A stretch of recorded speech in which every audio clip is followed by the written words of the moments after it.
सुंदर के ज्ञान उदय भरी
अभिनंदन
संपुष्ट हे हृदय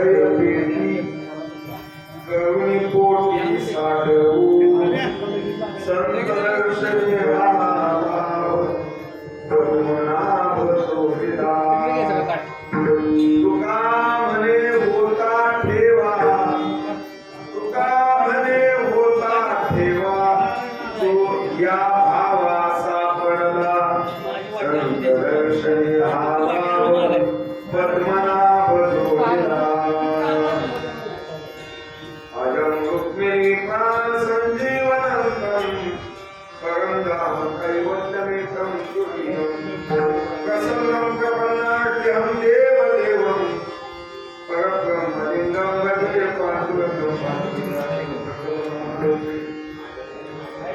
अलङ्कारपुरीरम्य सिंहासनास्थं पां भोजति यस्त्वत्तिप्रदेशं विधिन्द्रादिदेवै सदा स्तूयमानं समाधिस्थमूर्तिं भजे ज्ञानदेवं नमो सद्गुरु कृपयाज्ञानदीपा नमो सद्गुरु सच्चिदानन्दरूपा नमो सद्गुरु भक्तकल्याणमूर्ति नमो सद्गुरु नमो सागरा सावधूता कृपाला नमो वत्सला सर्वभूति दयाला नमो प्रेतिजा जनक भूपाला नमो कृष्ण अवतार रमला सिकेला दुसरे जग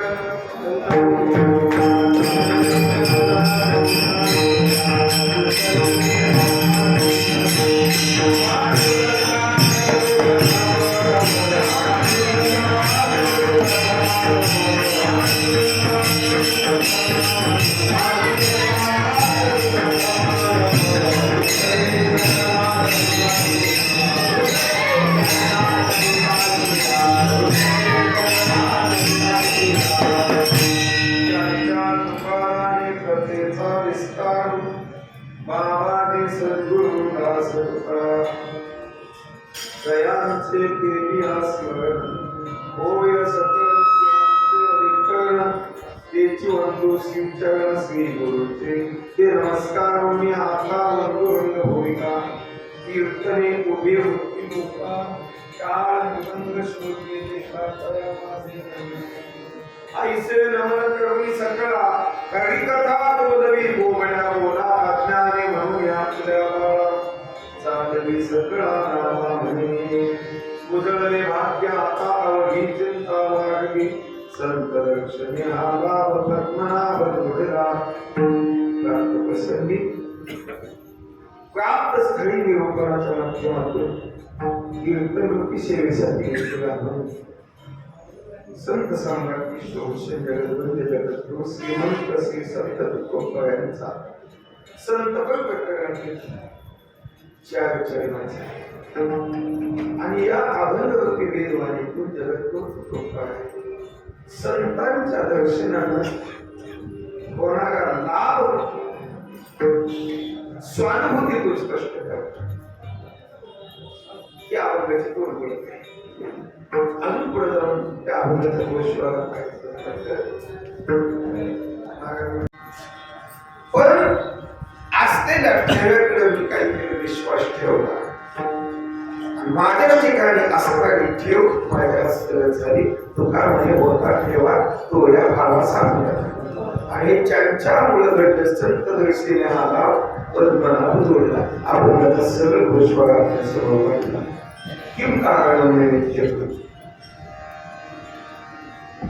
प्राप्त स्थळ एक ऐतिहासिक हिंदू धर्म संस्थापकाची पहिली सासरवाडी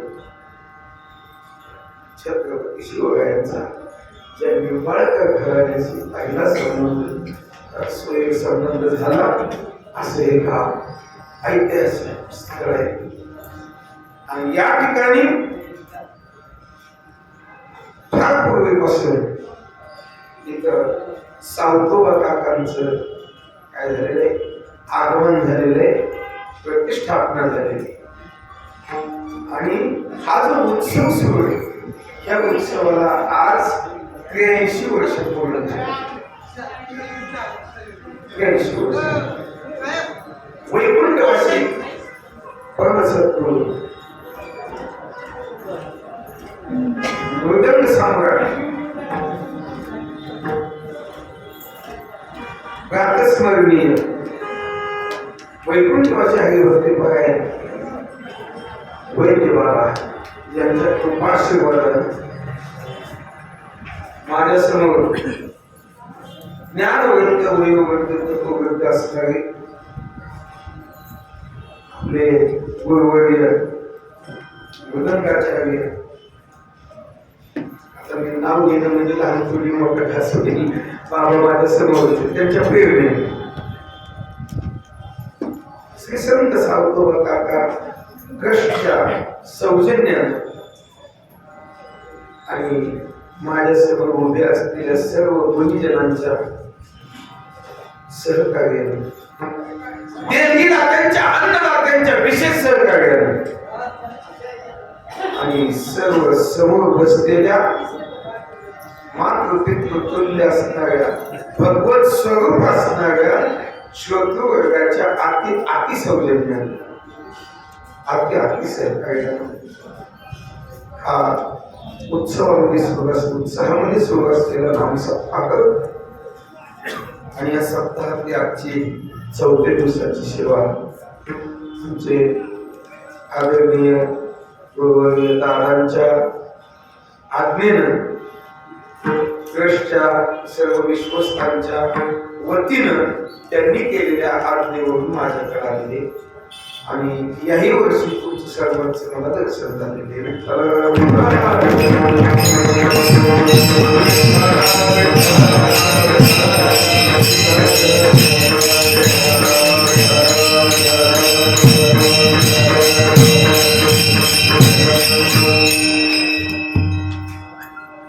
आपण या ठिकाणी सावधोबा काकांचा समाधी उत्सव साजरा, समाधी उत्सवाचं औचित्य समोर ठेवून या सप्ताहाचं आयोजन.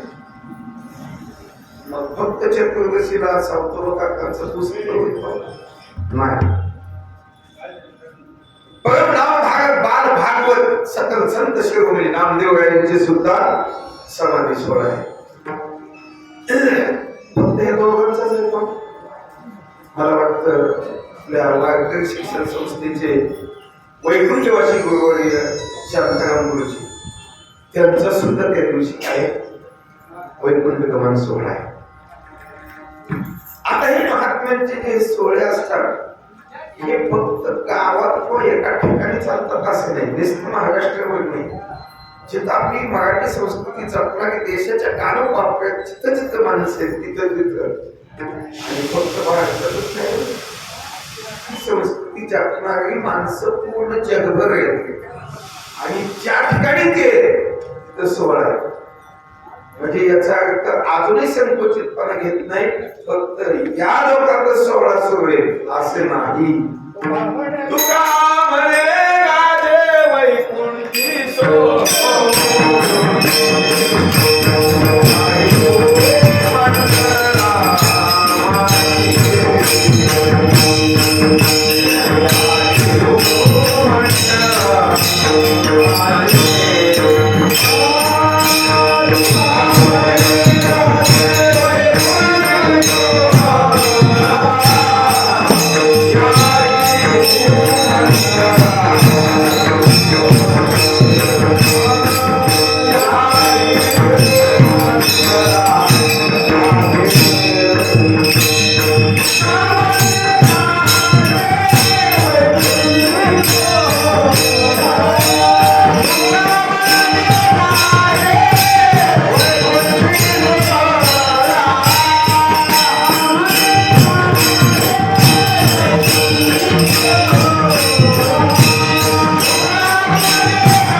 वैकुंठामध्ये वैकुंठामध्ये त्यांचा सोहळा 730 वर्ष झाली. 730 वर्षामध्ये कमीत कमी 21 पिढ्या सहजच मारून पडल्या. 22 पिढ्या. 6व्या पिढीचं आपल्याला जर नाव विचारलं तर सांगता येत नाही. आज 21व्या पिढीपासून नवे नवे अजून इथून किती पिढ्या निघून जातील तरी सुद्धा यांचा सोहळा एकत्रितपणावर सुद्धा गाजतो. याचं काय काय असेल गमत एकच आहे, जे जगासाठी आले, जगासाठी कार्य केलं, निस्वार्थी कार्य करून इहलोक सोडला, त्यांना आपण लक्षात ठेवू. आणि फक्त एकाच कुटुंबातून आपले पूर्वज आले, एकाच कुटुंबातून पाहिलं निघून गेले, आपण त्यांना 6व्या पिढीपर्यंतच विसरून गेले. असा नामदेव यांचा हा 675 वर्षामध्ये सोडला. आधी 92 गणित 8 वर्ष योग होता, आधी 23 त्याच्यात 80 मिळवायचे दोन्हीची बेरीज. आता चालू असणाऱ्या शाखातून वजन करायची बरोबर 775 वर्ष. सावतो काकांचा हा 730 वर्ष आहे. अजून 20 वर्षांना आपल्याला सप्तशतकोत्तर सुवर्ण महोत्सव सोहळा साजरा करायचा. अजून 20 वर्ष असो.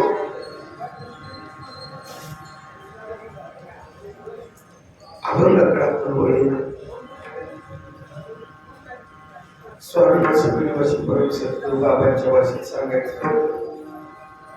प्रश्नाच्या दृष्टीने अभंग कोणी लिहिला, अभंग केव्हा लिहिला, आपण कोणा करता लिहिला, आपण काय म्हणून लिहिला, म्हणजे अभंगात काय सांगते, अशा 4 प्रश्नाची उत्तर देण्यासाठी वक्ता बांधलेला असतो. आता आपण कोणी लिहिला याचं काय मोठं विशेष होतो का, म्हणजे एका जणांनी याच्यावर कळतं अभंग कोणी लिहिला.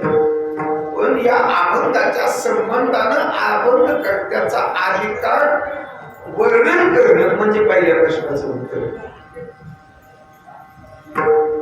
ज्यांनी हा अभंग लिहिला तो स्वानुभूतीतून व्यक्त झालेला अंतरीचे धावे कमल कलिका झालेपणे हृदयीचे मकरंदाचे राखो नेहमी ते राया पाडणे अभंगाचे. कमळाची कळी आपला सुगंध लपून ठेवत नाही. अंतःकरणाची जी अवस्था आहे ती अवस्था खळखळून बाहेर पडत असते. पण ती बाहेर पडण्यासाठी बऱ्याचशा काही गोष्टीच्या कष्टकारक गोष्टी आचरणात आलेल्या असतात. पहिली गोष्ट अशी, आपण ज्यांचा सोहळा आपण साजरा करतो त्यांचा संत सोहळा साजरा. मानव देह धारण करून अस्तित्वाला आणणाऱ्या व्यक्ती नाही, भगवान परमात्मा संत महात्म्याने आपण सामान्याची. परंतु या तिघांच्या येण्यामध्ये पार्श्वभूमी वेगळी, आल्यानंतरचे कर्तव्य वेगळे आणि सांगण्याचे प्रकार वेगळे.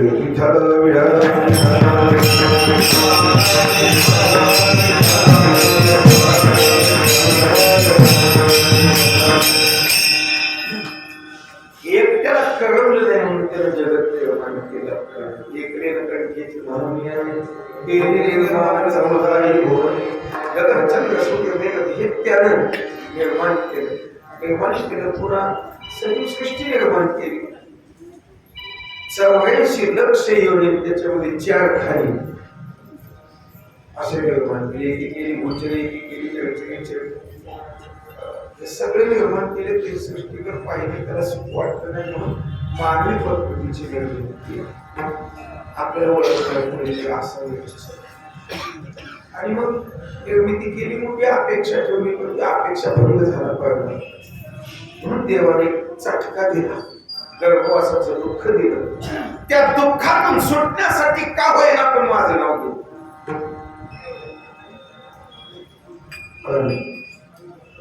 बदनाम झाले, माणूसच पत नव्हता. तेव्हा म्हणजे मी असं वचनच दिलं नाही. निजात प्राप्तीला कोणी देवी केली मनुष्य वणी, तो देवाचा विश्वास बुडवणी विषय सेवणी जपत. मग भगवंताने ठरवून ठेवले, जोपर्यंत मला ओळखत नाही तोपर्यंत आता तुझी जीव कशा सर्व आहे. कोण आहे याचा जर विचार केला तर तू का म्हणे आहे हा तो स्वयं परब्रह्म. परब्रह्मच आहे, देवाची बरे देवाची बरे. तो का म्हणे देवच जर भगवान परमात्माचा प्रत्येक जण अंश असेल, थोडस विस्ताराने सांगितलं तर आज बसलेली सगळे जर देव आहे, उभे राहिलेली सुद्धा देवच आहे. तुमच्या बरोबर देवच की मानव नाही तर नका मान. ममई अंश जीवन की त्याचा जर अंश असेल तर अंश वेगळा असेलच कसा.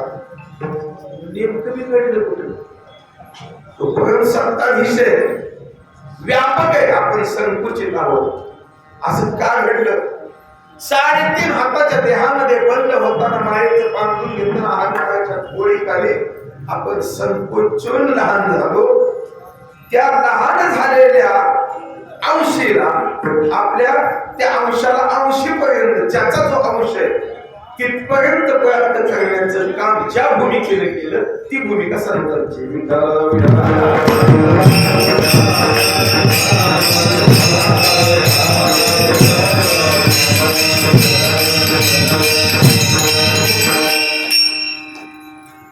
आत असणारा जो आत्मा आहे ज्याचा अंश आहे तो व्यापक परिणाम ज्या 3.5 हाताच्या पेटीमध्ये बंद झालाय म्हणतो कुटस्थ जीवात्मा आहे. आणि या जीवात्म्याला परमात्म्यापर्यंत पोहोचून त्याची जीवदशा संपवण्याचं जगदोद्धाराचं कार्य करणारा जो आत्मा आहे तो महात्मा आहे. म्हणून ज्यांनी भूतलावर आल्यानंतर अंशाला अंशापर्यंत पोहोचवण्याचं जगदोद्धाराचं काम ज्यांनी केलं ते संत. म्हणून जीवाचा उद्धार हा परमात्म्याच्या भेटीशिवाय नाहीच. तू का म्हणे जन्म आल्याचे सार्थक त्याच वेळेला विठ्ठलाची ज्ञानोपराया सांगतात. दीप दीपिका शशी तारा होतो का कोटीवरील रात्रीच्या वेळेला. पौर्णिमेचा चंद्र आहे, त्याच्याबरोबर असंख्य चांदणे आहेत प्रकाशित, स्वयंप्रकाशित, काही प्रकाशित. त्याच्यामध्ये पुन्हा ट्यूबा लावल्या, हॅलोजन लावले, मर्क्युरी लावल्या आणि हे सगळं केलं, कोट्यावधी लावले, तरी सुद्धा रात्र जाऊन दिवसा प्रकाश पडेल. उत्तरामध्ये झोपडामध्ये माऊली सांगतात नुत्थरीजे नुत्थरीजे नुत्थरीजे गोपाळे. म्हणून उद्धारासाठी हा मनुष्य देहाची निर्मिती केली. मनुष्य देहाला गेटवे ऑफ गॉड असतो. मनुष्य कसं आहे भगवंताकडे जाण्याचं प्रवेशद्वार. म्हणून देवाची द्वारी उपाक्षर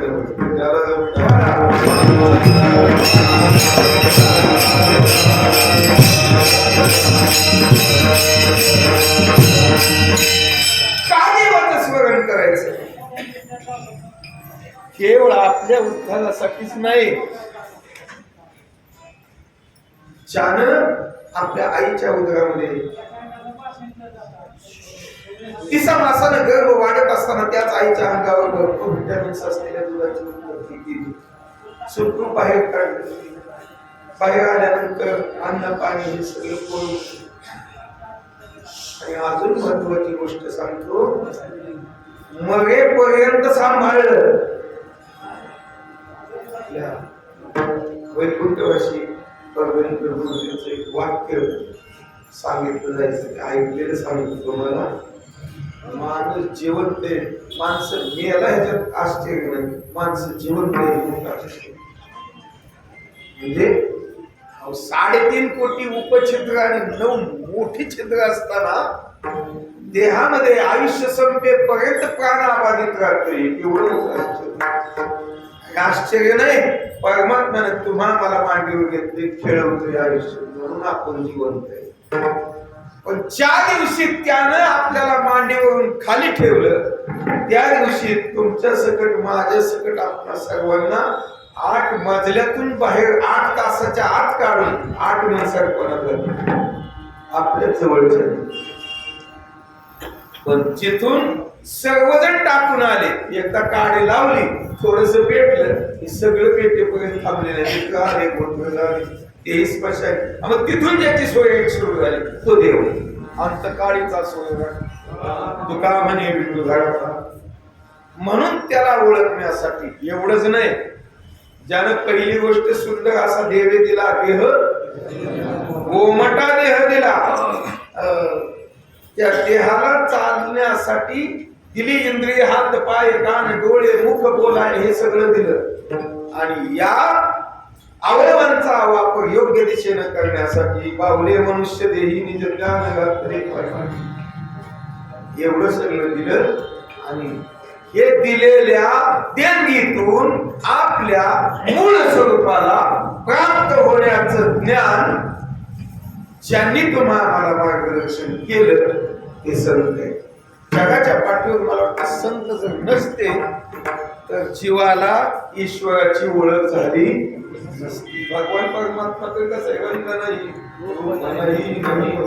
असं आहे, अव्यक्त निराकार नाही जाकार असा असणार परमात्मा. पण अशाही परमात्म्याला रूपाला आणला हे प्रत्येक संतांचं तत्वज्ञान एकच आहे.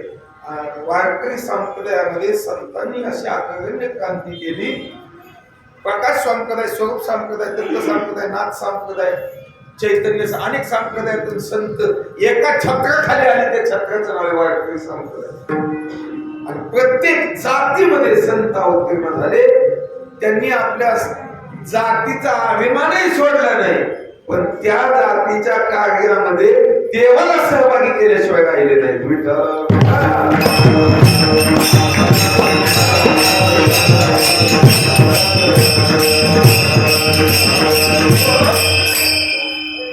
जे तुक बघाय सांगतात नाही भेड भाग तुका म्हणे सारखं, ते सेना मागे सांगतात आम्ही वागेन हजामत वागे. तेच तत्वज्ञान नामदेव काय सांगतात, शिंपियाचे कुळी जन्म माझा झाला, कवी हे कुंतला सदाशिवी, रात्री आणि शिवी दिवसा आणि शिवी, आगानुक जीवी नाही माझ्या सुई आणि सात्वी, तात्विकच दोरा मांडीला पसारा सदाशिवी, नामा म्हणे शिवी विठोबाचे अंगी त्याचे निमी जगी धन्य झालो. ते सावतो बघा का सांगतात, आमची माळीची जात शेतला उभा गाई, बागायत शेती आम्ही लावू. आता हे सर्व संतांचं प्रतिनिधित्व करून आपल्या माळी जातीच्या रूपकामध्ये सांगतात. कोरडवाहू शेती असते ती पाऊस पडला तरच ती, पण ओलिताखांची बागायत शेती असते ती सतत ओलिताखाली असते. ज्याचं सतत नामचिंतन ती बागायती शेती. फक्त सप्ताह फक्त वागे आणि तेवढ्या फक्त एकादशी असते ना ती कोरडवाहू शेती असते. म्हणून सर्वच प्रतिनिधित्व सावधवाचा. मग काय काय कसला मला बोलवला, शांती शेवंती करून प्रेम तू जाईल, हे सगळी लोक. आता चला नरहरी महाराज. नरहरी महाराज, देवा तुझा मी सोनार, मी तुझा सोनार याचा अर्थ निर्गुण ब्रह्म जे ते सोन्यासारखे का भांगाराची अलंकार तैसा म्हणजे एकाचा विस्तार होते. भांगार म्हणजे सोनं जर निर्गुण परमात्मा असेल तर त्या निर्गुण परमात्म्याला वेगवेगळ्या रूपामध्ये नटवणारे संत सोनार का असावे. तुझे नावाचा व्यवहार त्याच्यामध्ये आपल्याला फक्त एकच चरण माहिती, मनबुद्धीची कातरी राम नाम सोनेची. 8 चरणाचा अभंग ब्रह्माची कवळी आत्मोत्तला ब्रह्मरस, विवेक हातवडा घेऊन कामक्रोध केला चोरून वगैरे. खांदी घेऊन कोथळी उतरला पहिलं तरी मग न घरी सोनार घालीचा दास भजन करी. तिथं देवा तुझा मी सोनार याचा अर्थ निर्गुण ब्रह्माला आकारामध्ये आणणारे संत. आता दोन भूमिका आहेत संतांच्या. एक भगवान परमात्मा कसा आहे हे तुम्हा मला सांगितलं, आणि जीवाच्या उद्धाराची जबाबदारी, जीवाच्या उद्धाराची शिफारस भगवंताकडे केली. कारण उद्धार फक्त भगवान परमात्माच करतो, पण भगवान परमात्मा उद्धार करीत असताना तो संतांच्या शिफारस पत्राशिवाय करीत नाही. तुका म्हणे तुम्ही निरविल्यावर मग मज हरी उठे.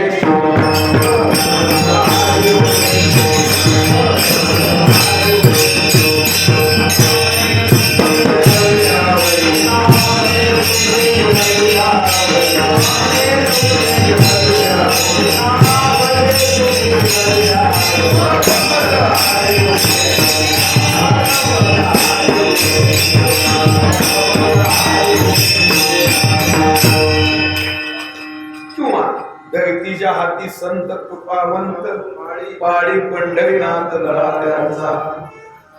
वेळ राहिली चरित्रामध्ये असे भगवान परमात्म्याने स्वतः कबूल केले, माझं काही माझ्या हातात संतांनी सांगितलं मग उत्तर करू. चरित्र बघूया कुठपर्यंत आपण जातीचा नवजीपर्यंत काय विषयात प्रवेश करायचं सोपं असतं, बाहेर निघायचं होत असतं.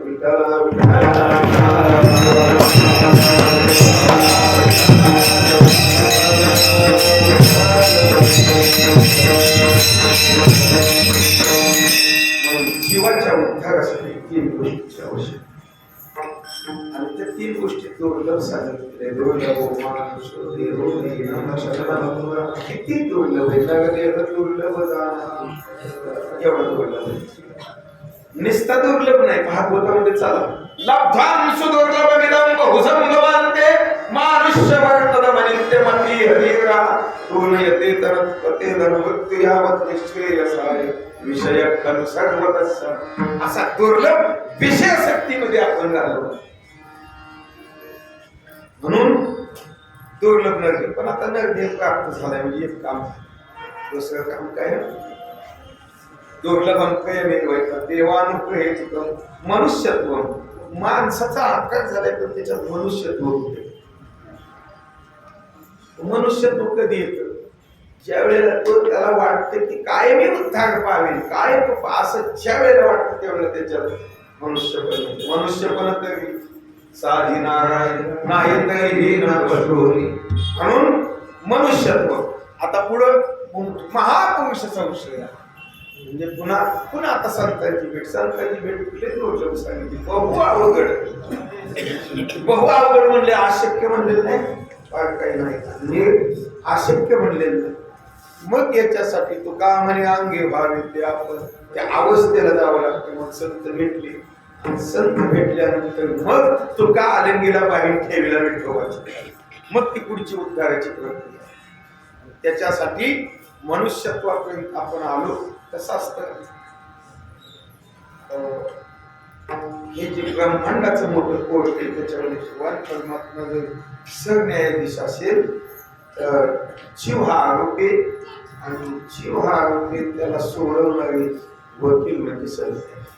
अशा रूपातून जाऊ वकील ज्या वेळेला असेलच वकील पत्र घेतो त्यावेळेला त्याच्यासारखंच बोलावं लागतं. तो चोर असला हे माहीत असलं तरी, त्यानं खून केलेलं हे माहीत असलं तरी त्याला वाचवण्याचा प्रयत्न त्या वकिलाला करावा लागतो. आणि मग त्यावेळेला एक दुसऱ्या ज्याची चोरी झाली त्याचं वकील पत्र घेतलं तर त्यानं सांगितलं की आमची ही वस्तू गेलेली ती वस्तू तुमच्याशिवाय गेलेली नाही हे आता पुराव्याने सिद्ध झाले. आमची वस्तू असं कोण दुसरा काय म्हणतो, तुम्ही आमच्यावर ठेवलेला जो चोरीचा आरोप येतो थाथांत खोटा असून तो आम्हाला कबूल व मान्य नाही. नुसतं कबूल नाही म्हणलं तरी जमत नाही, नुसतं मान्य नाही तरी जमत नाही. मग त्या दोन्ही कीर्तन सुटल्यावर सांगितलं जमत नाही. दोन्ही गोष्टी वापराव्या लागतात. नुसता मुक्काम गोष्ट म्हणलं तर काय त्याच्या भाषेत ते पूर्ण होत नाही. कोण वकील असतील तरी आता ते कशाला सामान्य माणसाच्या लक्षात येईल असो. आणि मग मला सांगा, जो म्हणतोय की आमच्यावर चोरीचा आरोप आहे त्यांनी चोरी केलेली नसते, आणि जो म्हणतोय की आमची वस्तू गेली त्याची गेलेली नसते, गेलेली असते दुसरी. चोरी केलेलं असतं तिसरं वकील फक्त याचं घेतल्यामुळे तर धूप व्हावं लागतं. आता संत जे आहेत ना ते संत नित्य मुक्तच आहे. नित्य मुक्त तोची एक ब्रह्मज्ञान किंवा आम्ही वैकुंठवास आलो या ठिकाणी दोन भूमिका संत निभावण्यासाठी भूतलावर येतात नाही तिथून भगवंतानेच पाठवलेलं असतं. अजून पुढे जायचं झालं तर देवते संत देवते संत निमित्त त्या प्रतिमा ही संतांची जी भूमिका आहे ती भूमिका जीवाची आणि भगवंताची भूमिका आहे. आणि मग त्या भूमिकेमध्ये असताना द्रूप व्हावं लागतं. आता मला सांगा तू खूप बघाय काय संसारात गुंतले होते का कधी? गुंतले नव्हते ना? होते जाळो संसार वैसलो अंगणी असं म्हणणार खूप बघायला गुंतलो या संसार पैसा धारोसे भगवंताच्या नामचिंतनाशिवाय कधी राहिले कसं तरी सुद्धा म्हणले का नाही ऐकिले अरे ज्यांना वेदाचा अर्थ त्यांनी करावा असं छाती लोकपणे ज्यांनी सांगावं ते सुद्धा म्हणतात देवा मी चांडाळ म्हणजे शिवाचं वकीलपत्र घेतलं आणि त्याप्रमाणे भगवंता सर्व काही भेद मांडले. आणि ह्या अवस्थेमध्ये असताना मग परमार्थ क्षेत्रामध्ये पाऊल टाकलं की परमार्थ करत असताना कुणाच्या सल्ल्याने करावा. घर बांधायचं असलं तर आर्किटेक्टच्या साह्यानं बांधावं. बांधत तर करूच नाही पण कायदेशीर करायचं झालं तर वकिलाच्या सल्ल्याने करावं. औषध सुरू करायचं झालं तर वैद्याच्या सल्ल्याने करावं. आणि परमार्थ करायचं झालं तर संतांच्या सल्ल्याने करावं.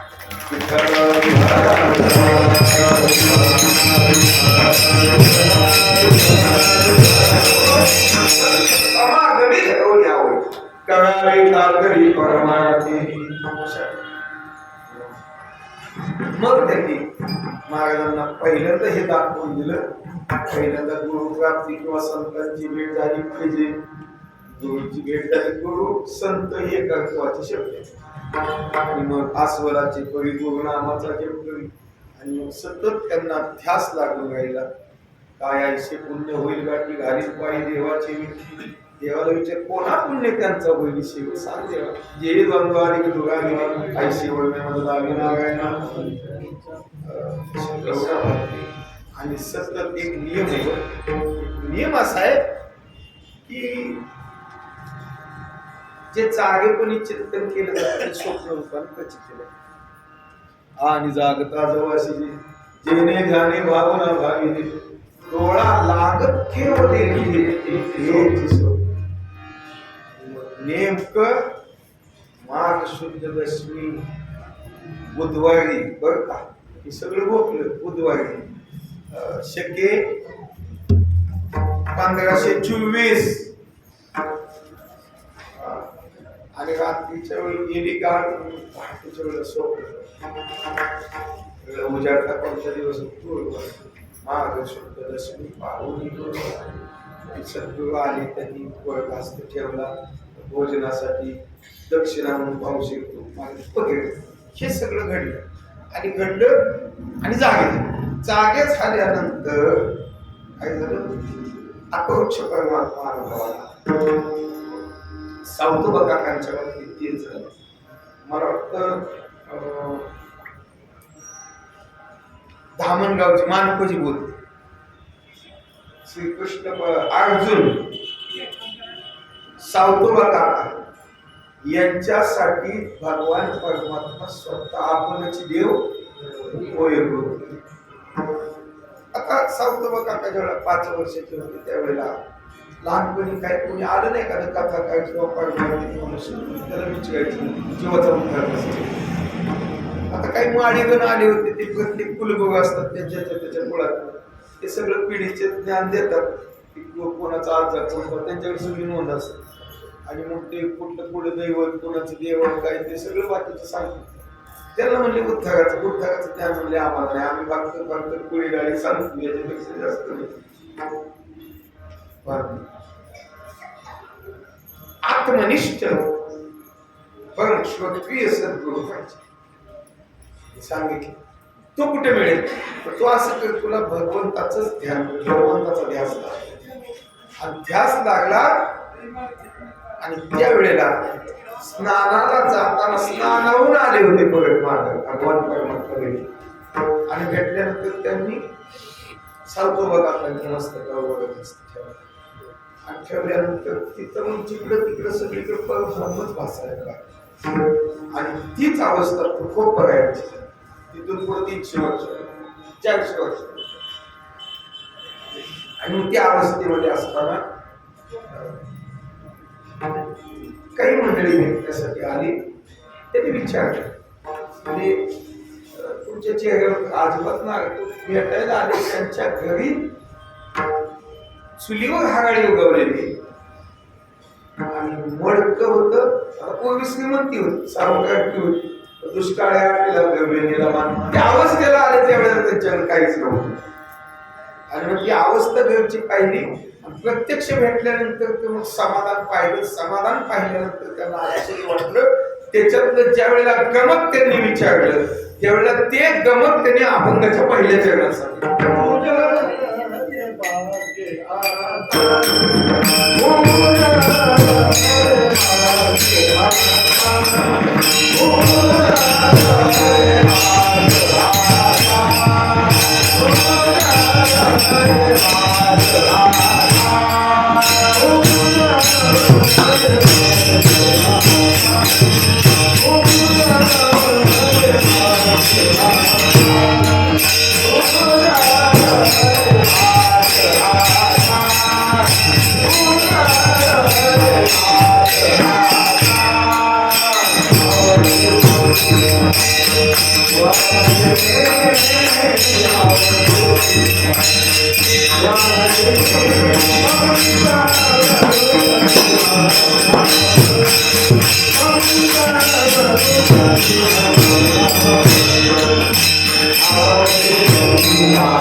उजळले भाग्य आता. आता पहिली गोष्ट भाग्य कशाला म्हणायचं? उजळण्याची क्रिया कधी? उजळण्याची क्रिया एखादी मलिन वस्तू एखाद्या चांगल्या माणसाला सापडावी, त्याला त्या गोष्टीचं महत्व कळावं आणि मग त्यानं त्या वस्तूला उजाळा द्यावा, मग त्याची चांगली वाढ. काय उजळलं असं म्हणते? भाग्य. तसं पाहिलं तर प्रत्येक जण भाग्यवानच आहे. आम्ही दैवाचे इथपर्यंत आपण आम्ही म्हणजे भाग्यच. भाग्य जे होतं ना अजून किंमतीत झाले. जुनाड जुगारीचे नाणी लोकले होते पायके पणे पायके भेटला पायकी नजर करला लाभली वस्तू अमूल्य उजळले भाग्य. त्याच्या पुढे ना ते वर्तमान काळाचं सादृश्य दाखवणार काय शब्द आहे. आता तो वर्तमान काळातच वापरला जातो असं नाही. तर तो आता शब्द जो आहे ना तो जिथं जातो तिथं त्यासारखं होतं. पाणी केला रंग काही साजायचा वेलाही व्हायचा. सहजासहजी शब्दाच्या आड जातीत कुठंच नेमकं बसत नाही. बघा एखादा प्रश्न निर्माण झाला तर साडेसात वाजून गेला आता कसं आता कैशी जाऊ बघा आता मोठे झाले हे कष्टांत पीतीनं आता येत. कधी कधी खेदाने येत जळो आता हा संसार कैसे कधी कधी परिपूर्णता झाल्यानंतर येतो. कधी कधी प्रश्नार्थक म्हणून येतो. कधी कधी विनंती करता येतो. आता माझं दृष्टी देई आता खाली अंडरलाईन करत आता माझी कधी चिंता देवा आता ऐसा करी उपकार देहाचा विसर देवाजवळ विनंती. आता तुम्ही कृपावंत संतांच्याकडे विनंती सामान्याजवळ विनंती. आता उघडली डोळे जरी अद्यापी न कळे आता तरी पुढे हाची उपदेश नका करुणा साई हे विनंती वाचत आता. पण परिपूर्णता झाली आता निश्चिंतीने पावलं आता टाका सर्च करायचा म्हणजे आज जे साठवले ना की ओपन काय ना बघू. ज्ञानदेव म्हणे तरलो तरलो आता कुठे जागे आता कोटीचा प्रश्न आहे तर काही पण आता तर परिपूर्ण झाली. देवा तुझं चरण पाहिले आता कुठं तो मंदाव नाही परिपूर्ण लावायचे. तो का म्हणे आता मोरलो उपकारा तो का म्हणे आता लाभ नाही या प्रगता तो का म्हणे आता तो का म्हणे आता आम्ही न वजू दगडी असं अशा प्रकारे परिपूर्णता वाचते. आणि त्याच दृष्टीने तो पाहिले उजळले भाग्य आता आता भाग्य उजळलं म्हणजे ह्याच्या अगोदर का उजळलं नव्हतं मी थोडस बाजूला ठेवलं आणि पुढे चालले. उजळले भाग्य आता काय झालं अवघी अवघी याचा अर्थ जेवढी होती तेवढी किती पैशाला अवघड रुपये सगळं मिळून जेवढे होते तेवढं अवघ्याची काही लोक तो का म्हणे अवघी अवघिली वासना भाग गेला शिन गेला अवघा झाला आनंद आहे तेवढा भरपूर होती तेवढी चिंता अवघी चिंता चिंता म्हटलं की पुन्हा प्रश्न आहे चिंतेत प्रकार दोन. एक सांसारिक चिंता असायचं काही कारणच नाही कारण देवानच कबूल केले एवढी तरी माझी या भक्ता आणि संसाराची चिंता काय समर्थाची कामता कोरांना मागे ते चिंता नव्हती. चिंता नाही विष्णुदासाची ही चिंता नाही मग चिंता कोणती आईशी चिंता करी सदा सर्व काळ ही चिंता होती काय मी उद्धार पावेल काय कृपा करील. ही जी चिंता होती ही चिंता कायमची नाहीशी राहिली. ते सांगताना म्हणते अवघी चिंता वाढली. तुमच्या जीवनातली होती तेवढी चिंता वाढली भाग्य उजळलं म्हणून तुम्हाला ही अवस्था प्रफुल्लित अवस्था प्राप्त झाली. पण तुमच्या जीवनामध्ये नेमकं काय घडलं अभंगाच्या द्वितीयच्या संत दर्शने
त्याच्यासाठी पूर्वजन्मी सुकृती थोर आजी माझं काळाची आली पूर्वजन्मीच्या सुकृताचं फळ म्हणून मला संतांचं रक्षण झालं.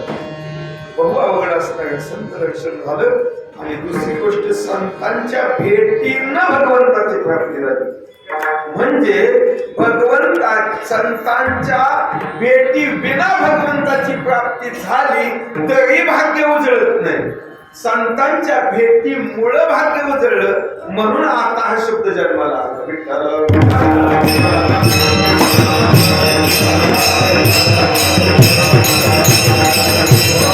पद्मनाभ ज्याच्या नाभीतून पद्म निघाले आणि त्या